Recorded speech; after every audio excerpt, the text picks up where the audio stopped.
Isn't housework your job? Why do I have to do it just because you were hospitalized? You originally said I didn't have to do the cleaning, so I absolutely won't do it. If you understand, then hurry up and clean. If you don't like it, let's get a divorce. After being hospitalized for 3 days due to overwork, I returned home and was speechless at the deplorable condition of the house. I wondered how the inside of the house could turn into such a mess in just 3 days. The entrance was littered with muddy shoes, and the laundry piled up in the washing machine had an unpleasant smell. The kitchen sink was filled with unwashed pots, dishes, and cups piled up like a mountain. On the table, half-eaten takeout meals in empty containers were left, emitting a foul odor. The floor, of course, was covered in dust and felt gritty. Despite the situation, my husband blamed me for not cleaning and didn't lift a finger to help. And to top it off, he mentioned divorce. I didn't want to worry my kind-hearted in-laws, so I didn't want a divorce. I was more concerned about my in-laws than my husband, so I lowered my head to him. "Can't you reconsider the divorce?" My husband smirked as if he had expected me to say that. Sure, if you really don't want a divorce. My name is Johanna. I love my job. And before I knew it, I was in my 40s. Even so, I didn't mind it too much, but my parents felt sorry for me and started arranging matchmaking meetings.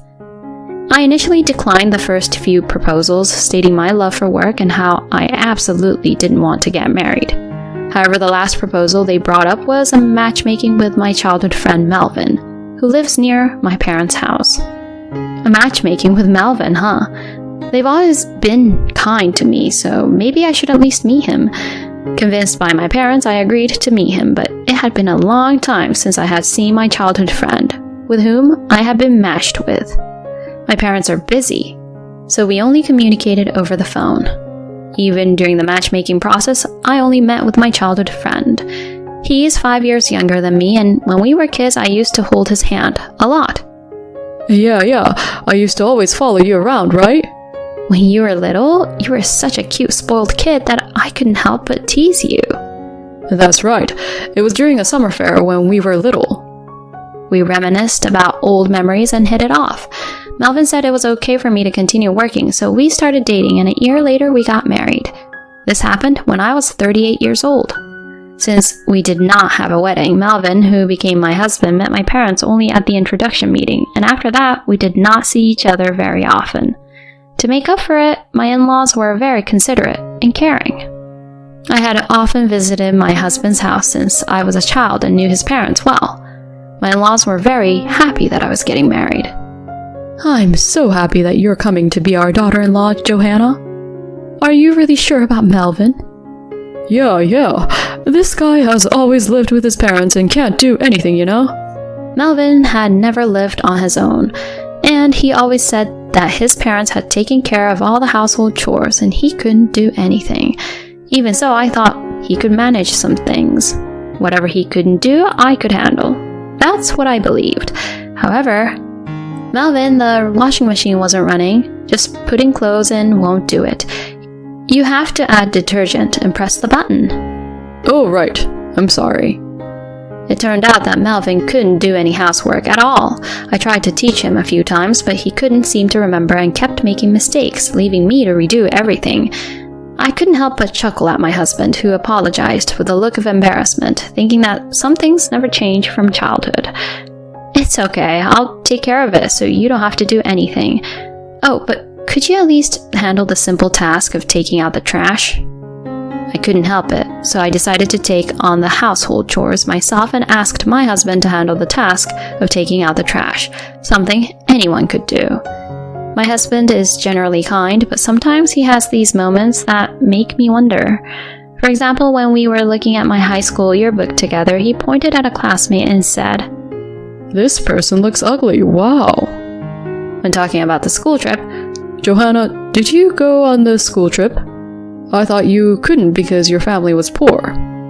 He said these things seemingly without any ill intent. Even with the dishes I served for dinner, "This tastes bad. I don't want any more." He would openly express his thoughts, much like a child, and I wished he would be a bit more subtle in his words. I did bring this up with him once, but He responded with a sulky attitude and refused to listen, so it was impossible to have a conversation about it. By the time we reached the 3rd year of our marriage, my job became busier than ever during the peak season, with about a month of continuous overtime. I would come home late at night, leaving me with very little time for household chores. As a result, the house quickly became messy. "Hey, Melvin, could you help with some of the housework?" Seeing how challenging it had become for me alone, I asked Melvin for assistance, but he frowned in response. "Didn't you say I didn't have to do it? Did you forget what you told me?" He retorted this way and refused to listen. With no other option, I began waking up early in the morning and cleaning late at night, sacrificing my sleep to manage the household chores. This was amidst the fatigue from work, and one day I collapsed due to overwork while at work. I had to be taken to the hospital, where I stayed for 3 days. "Johanna, are you okay?" My in-laws came to visit, expressing their concern. They brought me a change of clothes and necessary items. "I'm sorry for causing you worry. I was just a bit tired." "Thank you for the things." "Melvin couldn't make it because he's too busy with work and household chores. He just dropped off the stuff at the doorstep." Although I felt a bit frustrated that he couldn't take some time off, I thought he might be trying his best to manage the unfamiliar household tasks, so I reconsidered. "You've been taking care of me since I was a child, haven't you?" "It's okay, it's mutual. More importantly, I'm sorry Melvin couldn't come. He can be a handful like a child, but he's a sincere boy. We're getting older and you're our only support, so please take care of him." "Of course." Despite feeling apologetic, I had no choice but to agree. My own parents traveled frequently during my childhood, so my nearby in-laws always looked after me and took me in. They were very kind and took good care of me. Because of their kindness and the gratitude I felt, I couldn't refuse their requests. However, when I returned home from the hospital and saw the state of the house, I couldn't believe my eyes. What's going on here? As I opened the front door, there were muddy shoes scattered all around and there was no place to step. When I tried to wash my hands in the bathroom, I found a pile of dirty, smelly laundry in the washing machine that hadn't been washed. In the living room, the kitchen sink was stacked high with unwashed pots, dishes, and cups. Next to them were leftover takeout food and empty containers emitting a foul smell. The floor was covered in dust, rough to the touch. How did it turn into such a mess in just 3 days? Even though I had just been discharged from the hospital, my head was already spinning. In the living room, my husband was lying on the sofa, relaxing and asleep. "I'm home. Hey, what's all this? The inside of the house looks like a dump. How about cleaning up a bit?" As I confronted my husband, he woke up suddenly and gave me an unpleasant glare. "What's the rush?" "The house is a mess. Weren't you supposed to take care of things while I was in the hospital? What have you been doing?" I scolded him, and in response, my husband shouted in anger. "Shut up. Isn't housework your job? Why should I have to do it just because you decided to go to the hospital on your own? You originally said I didn't have to do any housework, so I absolutely won't. You even said you would do all the housework, so I've put up with it." My husband became furious and yelled back at me. I was taken aback by his sudden change in demeanor, but it seemed like he was very upset about being scolded by me.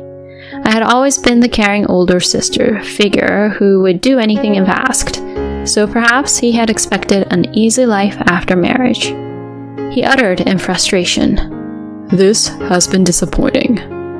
I had thought that the reason he couldn't come to visit was because he was working hard on the housework, so I felt betrayed. I was further perplexed by his attitude. What's going on all of a sudden? Then my husband began speaking as if he had given up on hiding something. "I'm dating a wealthy CEO's daughter in her 20s now. She's much younger and more attractive than you, and her family is rich. Plus, she's an excellent cook. You're nothing like her. There's no benefit for me in being with you anymore, so let's get a divorce." His words left me in shock. My husband had been having an affair. While I was busy with work and house chores, I hadn't noticed his change during those busy days. I'll pay you alimony, you know. How about $1,000? My husband, unfazed by my reaction, said with a laugh, I should probably divorce such a husband quickly. I understand that, but my in-laws were on my mind. My in-laws had asked me to take care of Melvin. If I divorced him in this state, it would only burden my elderly in-laws. Thinking about that, I couldn't bring myself to agree to a divorce. Could you reconsider the divorce? When I lowered my head to my husband, he gave me a triumphant look. I didn't know you liked me that much. Fine, we won't divorce, but you'll do all the housework, from taking out the trash and everything else. I won't do anything. Also, I plan to quit my current job and change careers, so you'll have to cover all the living expenses during that time.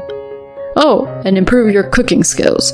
If you can't accept these conditions, then it's divorce. Understood.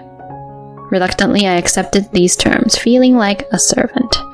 A week later, my in-laws who came to check on me visited my home, so I opened the door. Johanna, how are you feeling? When my parents-in-law saw my face, they turned pale. Is something wrong? Never mind that. Just look in the mirror. Being dragged by my mother-in-law, I went to the bathroom and looked in the mirror as instructed. There, I was shocked. What is this? In the mirror, I saw a gaunt, disheveled figure with pale skin and a lifeless expression. I had been so busy with work, house chores, and taking care of my husband that I never took the time to look at myself in the mirror. To think I looked like this, my parents-in-law, upon seeing my condition, cried, I'm so sorry, Johanna. You should just leave Melvin. We are truly sorry for burdening you. You don't need to worry about us. Please, divorce that guy. They repeated their apologies many times. Afterward, we had a family meeting and the divorce was finalized, with my husband agreeing to pay proper alimony, not just the $1,000 he initially suggested. It seemed my husband never had any intention of continuing our married life. He had merely used me as an ATM for living expenses during his period of unemployment. My parents-in-law were furious with him and demanded an apology, but I, exhausted, declined their request and returned to my parents' home. The alimony was successfully transferred, and a month after the divorce was finalized, my parents had reserved a fancy restaurant for me today. As I waited for my parents, who were running late due to work, I was surprised to hear someone say, "Huh?" I turned around and saw my ex-husband standing there with a smirk on his face. Beside him was his new wife. Isn't it, Johanna? You've aged, haven't you? You don't look 41. And you, just because you got alimony from me doesn't mean a place like this is suitable for a poor person like you, right? My ex-husband said, making a mockery of me. Leah is completely different. Her face and skin are much better than yours. A woman in her 20s is definitely fresher than a old hag. Plus, I'm happy because I married the president's daughter. Divorcing a poor person like you was the right choice. My ex-husband started boasting about his new spouse. When he mentioned a name, it sounded familiar. I couldn't help but stare intently at the new spouse. The moment the new spouse awkwardly looked away, I suddenly realized. I see, that's how it was. Melvin, you've been mocking me for so long, but the foolish one here is you. I'll give it back to you twice as hard. Understanding everything, a little smirk escaped from me. Ignorance is bliss.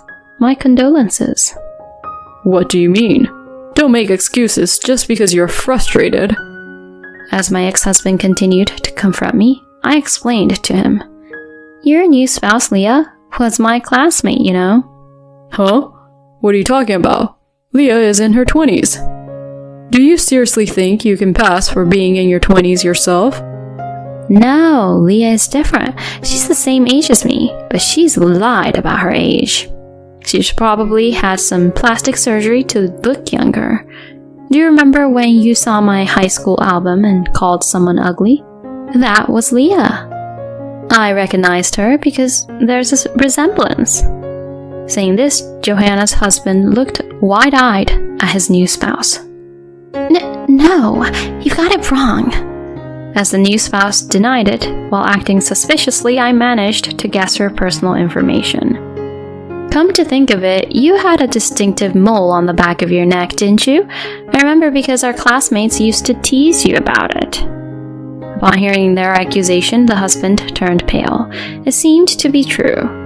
When confronted by her husband, the new spouse confessed. It turns out, the new spouse had a complex about her face and ended up repeatedly getting plastic surgery, leading to a dependence on it. She also lied about their age. My ex-husband was dumbfounded by the confession of his new spouse, but I have more money than you, he shouted. I sighed at my ex-husband's words. It seems like you've been mistaken for 41 years, but I'm not poor. My parents were busy running a company, that's all. In other words, I'm a president's daughter, and our family is reasonably well off. It seems my ex-husband used to think of me as a poor child who was often left in others' care when I was young, assuming my parents were desperately working. However, it turns out it was my ex-husband's parents who received financial support by taking care of me. While my parents' house was small for our family to live in, they mostly stayed at the company overnight, so the house was originally purchased for my use by them. By the way, the reason I worked so hard was not because I was poor, but because I didn't want to lose to my parents. I wanted to show them I could succeed on my own. When I told him this, my ex-husband was in a state of shock. That's when my parents arrived. I've heard everything. Dad is furious and giving a lecture to my ex-husband. Mom is smiling faintly, but it's the face she makes when she's angry. In this unexpected situation, my ex-husband turns pale and panics. Then the surprised manager arrives due to my dad's orders and tries to kick them out. What are you doing? Aaliyah is the president's daughter, you know? And yet, do you really think it's okay to treat her like this? In response to the shouting ex-husband, my mom chuckles. You don't know anything, dear. Her family's in the red and on the brink of bankruptcy. Their company has so few employees you can count them on one hand. It's a tiny, struggling business. That's... My mother revealed the truth, and my ex-husband and his new spouse seemed on the verge of starting a fight, eventually being escorted out by the manager. I couldn't help but think, serves him right. Afterward, my parents sincerely apologized to me. My parents talked about how they pushed for my marriage to my ex-husband just because his parents were nice people. I didn't blame my parents because I had similar thoughts. Furthermore, they insisted that next time they would find someone good, but I politely declined. I'm already in my 40s, my career is going well, and I've built a solid professional foundation. From now on, I intend to live my own life and trust any good encounters to the course of destiny. A year later, I received a message from my ex-husband. It seems that at first he had a good time with his new spouse, but as my mother predicted, the new spouse's company went bankrupt. With no money left, the new spouse couldn't afford cosmetic maintenance, resulting in an inability to maintain a youthful appearance. She ended up looking older than their actual age. My ex-husband tried to get a divorce, but it seems his new spouse refused, reasoning that they had finally gotten married. Furthermore, my ex-husband has been abandoned by both his ex-in-laws and can't return to his family home. He's also been shunned by friends, so it seems he has no one to turn to. He doesn't have a job, and even part-time work doesn't last long for him. He came to me asking for alimony, claiming he's in financial trouble. But of course, there's no way I'll give him any. When I told him that if he contacts me again, I'll consult a lawyer, he never reached out again. I quit the job I was doing and joined my parents' company. Although I'm currently busy working as the future president, I find my work fulfilling and lead very satisfying days.